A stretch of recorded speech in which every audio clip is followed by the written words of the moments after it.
Right now at 5:30, we're hearing from the Ionia County prosecutor for the first time about a case that has attracted nationwide attention due to an online petition. It involves a man who initially was charged with several counts of criminal sexual conduct involving a 5-year-old girl, but he accepted a plea deal to plead to child abuse and indecent exposure charges and not having to register as a sex offender, which has got so many people upset in that county. 24-hour News 8's Teresa Weekly was in the court for Dean Stauffer's sentencing hearing today.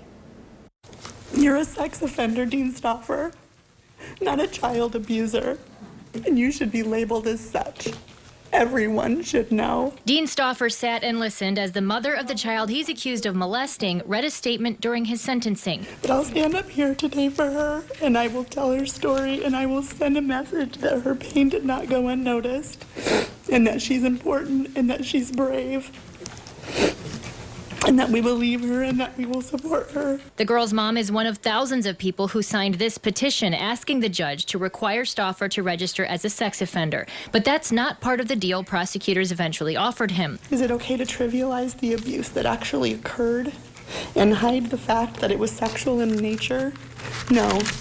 It's not okay with the people. It's not okay with me, and it is not okay with the victim. Ionia County Prosecutor Kyle Butler also read a lengthy statement defending his handling of the case. He said one issue was the fact that the court denied a motion to allow the girl to testify using a witness screen, which would shield her from having to see Dean Stauffer. While many of you were taking to your computers to bash me for my handling of the case, I was trying to ignore that and bring justice to two young siblings, a boy and a girl. Butler referred to a different case he took to trial last month and lost. The boy and girl involved both took the stand without a witness screen. He also said in court Tuesday that there was no physical evidence.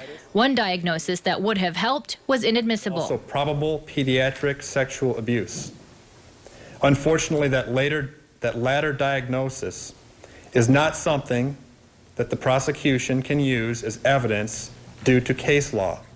We cannot use that as evidence to convict someone of a crime like this. This case was filled with all sorts of red flags, issues, conflicting statements, no DNA, no injury, the passing of MSP polygraphs, and very concerning statements made by the victim's own sibling. There was just no other option for this case. In the end, the judge honored the plea deal. I think everybody in their heart of hearts wants justice to be served. And while I wish I knew exactly wherein the truth lies, I do not. The judge ordered Stauffer to 5 years probation plus time served since he's already spent 12 months in jail. He also is not allowed to have any contact with the girl or her family. In studio control, I'm Teresa Weekly, 24-hour News 8.